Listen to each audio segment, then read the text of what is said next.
Phone tapping కేసులో ప్రభాకర్ రావును చివరి రోజు సిట్ అధికారులు విచారించనున్నారు. సుప్రీంకోర్టు ఆదేశాలతో 2 వారాల పాటు కస్టడీలో ప్రభాకర్ రావును సిట్ విచారించింది.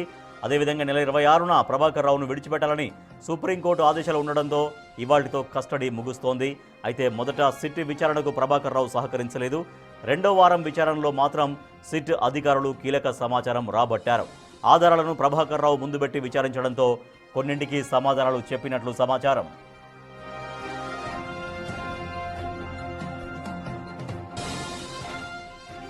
సిట్ విచారణలో తన పై అధికారుల పేర్లు చెప్పి ప్రభాకర్ రావు తప్పించుకునే ప్రయత్నం చేస్తున్నారు. మరోవైపు ఫోన్ ట్యాపింగ్ కేసులో అరెస్ట్ అయిన నిందితులంతా ప్రభాకర్ రావు ఆదేశాల మేరకే నెంబర్లను ట్యాప్ చేశామని స్టేట్మెంట్ ఇచ్చారు.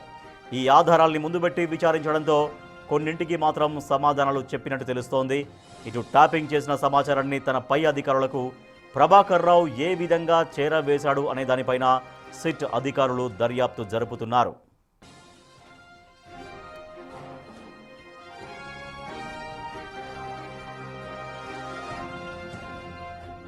ఇదిలా ఉంటే ఫోన్ ట్యాపింగ్ కేసులో ఓ పెన్ డ్రైవ్ కీలక ఆధారంగా మారింది. ప్రభాకర్ రావు ఎస్ఐబి చీఫ్గా పనిచేసిన టైంలో ట్యాపింగ్ వివరాలన్నింటినీ పెన్ డ్రైవ్లో స్టోర్ చేసినట్టు తెలుస్తోంది. మరోవైపు 2 వారాల్లో ప్రభాకర్ రావు విచారణకు సంబంధించిన రిపోర్టును సుప్రీంకోర్టుకు సిట్ బృందం అందించనుంది. అయితే జనవరి 16న తిరిగి ప్రభాకర్ రావు బెయిల్ పిటిషన్తో పాటు ఫోన్ ట్యాపింగ్ కేసుపై సుప్రీంకోర్టు విచారణ చేపట్టనుంది. ఈ నేపథ్యంలో రేపటి నుంచి సిట్ ఏం చెయ్యబోతుంది అనే దానిపైన ఇప్పుడు ఉత్కంఠ నెలకొంది.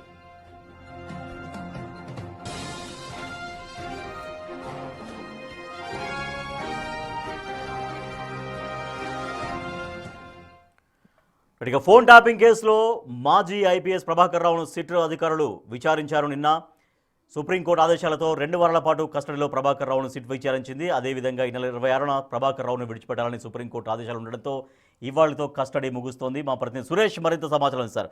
సురేష్, ప్రభాకర్ రావు దగ్గర నుంచి ఎటువంటి సమాచారం సేకరించగలిగారు? సో ఇవాళతో సుప్రీంకోర్టు ఇచ్చిన గడువు ముగుస్తుంది. సో రేపు ఆయన్ని ఫ్రీ చేయాలి కాబట్టి సో ఇప్పటిదాకా సేకరించిన సమాచారం ఫర్దర్ ఎంక్వైరీకి ఏ రకంగా ఉపయోగపడుతున్నట్టుగా తెలుస్తోంది?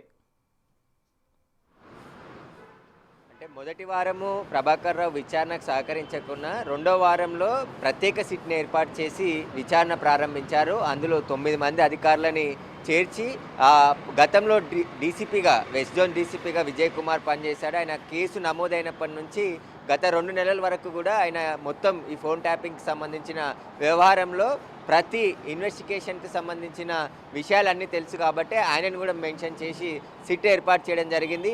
ఈ వారం రోజుల విచారణలో ప్రభాకర్ రావు నుంచి కీలక సమాచారాన్ని రాబట్టడం జరిగింది. ఇంకా ఫర్దర్గా ఎందుకంటే మొదట తాను ఉన్నతాధికారుల పేర్లు చెప్పి తప్పించుకునే ప్రయత్నం చేశాడు. కానీ ఒక పెన్ డ్రైవ్లో ప్రభాకర్ రావు ట్యాపింగ్ చేసినటువంటి సమాచారాన్ని అంతా కూడా గుర్తించడం జరిగింది. అదంతా కూడా ముందు నుంచి ఇవన్నీ ఎందుకు ట్యాపింగ్ చేశారు, ఎవరికి పెన్ డ్రైవ్ ద్వారా మీరు సమాచారం ఇచ్చారు, దాన్ని ఎలా యూజ్ చేసుకున్నారు అనే దానికి సంబంధించి ప్రభాకర్ రావుని ప్రశ్నల వర్షంతో సిట్ బృందం విచారించింది.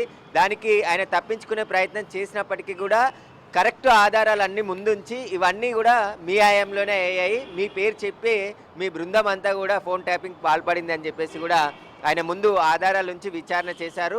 కొన్నిటికి ఆయన సమాధానం చెప్పినట్టు తెలుస్తుంది. ఈ ఫోన్ ట్యాపింగ్ కేసులో రాజకీయ నాయకులు, వ్యాపారవేత్తలు, ప్రతిపక్ష నాయకులకు సంబంధించిన అంటే ఎక్కువగా యాక్టివ్గా తిరిగే నాయకులకు సంబంధించిన సమాచారాన్ని ఎప్పటికప్పుడు తెలుసుకొని ఎవరికి మీరు చేరవేశారు, ఎందుకు చేరవేయాల్సి వచ్చింది, నిబంధనలకు విరుద్ధంగా ఫోన్ ట్యాపింగ్ పాల్పడడం నేరమని తెలిసినప్పటికీ ఎందుకు చేశారనే దానికి సంబంధించి ఆయనని ప్రశ్నించారు. టెలిగ్రాఫ్ యాక్ట్ కింద పలు సెక్షన్ల కింద కేసు నమోదైంది కాబట్టి ఇది అనుమతి లేకుండా ఫోన్ ట్యాపింగ్ చేసి వ్యక్తిగత సమాచారాన్ని ఎందుకు తీసుకోవాల్సి వచ్చింది, మీకు ఇచ్చిన ఆదేశాలు ఎవరు అని చెప్పేసి ప్రభాకర్ రావుని క్వశ్చన్ చేస్తున్నట్టు తెలుస్తుంది. ప్రభాకర్ రావు విచారణ ఈరోజు ముగిసినుంది. రేపు ప్రభాకర్ రావుని విడిచిపెట్టబోతున్నారు. ఎందుకంటే 2 వారాల పాటు సుప్రీంకోర్టు కస్టడీ అనుమతికి ఇవ్వడం జరిగింది, కస్టడియల్ విచారణ చేశారు. కాబట్టి రేపు ప్రభాకర్ రావుని విడిచిపెట్టిన తర్వాత నెక్స్ట్ ఎవరిని విచారించబోతున్నారు సిట్ అనేది ఇప్పుడు ఉత్కంఠగా మారింది. ఎందుకంటే అసెంబ్లీ సమావేశాలు కూడా 29 నుంచి ప్రారంభం కాబోతున్నాయి కాబట్టి మరొకసారి ఫోన్ ట్యాపింగ్ కేసు కూడా అసెంబ్లీలో చర్చకు వచ్చే అవకాశం ఉంటుంది. ఈ 2 వారాల పాటు విచారణ చేసిన ఇన్వెస్టిగేషన్కి సంబంధించి కోర్టు కూడా అడిషనల్ షీట్ ఛార్జ్ చేసేందుకు సిట్ బృందం సిద్ధమవుతుంది. ఎందుకంటే గతంలోనే ఛార్జ్ షీట్లు దాఖలు చేశారు. ఇప్పుడు ప్రభాకర్ రావుని 2 వారాల పాటు విచారించారు కాబట్టి ఆ విచారణలో వచ్చినటువంటి కీలక సమాచారంతో మరొక అడిషనల్ ఛార్జ్ షీట్ని నాంపల్లి కోర్టులో దాఖలు చేయబోతున్నారు. అంతేకాకుండా Right. ఈ 2 వారాల రిపోర్ట్ని కూడా అంటే ప్రభాకర్ రావుని విచారించిన రిపోర్ట్ను కూడా సుప్రీంకోర్టుకు అందించబోతున్నారు. ఇక సుప్రీంకోర్టు గైడ్ లైన్స్ ప్రకారం ఫోన్ ట్యాపింగ్ ముందుకు వెళ్లే అవకాశం కనబడుతుంది. సుప్రీంకోర్టు ఏదైతే ఆదేశాలు ఇస్తుందో వాటిని పాటిస్తూ ఈ కేసు దర్యాప్తు కొనసాగే అవకాశం కనబడుతుంది. Right, thank you Suresh. Prabhakar Rao విచారణ కొనసాగిస్తున్నారు సిట్ అధికారులు. అయితే మొదటి వారం కొంత సమాచారం ఇవ్వడానికి నిరాకరించారు, కానీ తర్వాత కొన్ని ఆధారాలు ముందు పెట్టి సిట్ అధికారులు ప్రశ్నించడంతో కొన్నింటికి ఆయన సమాధానాలు చెప్పినట్టుగా తెలుస్తూ ఉంది.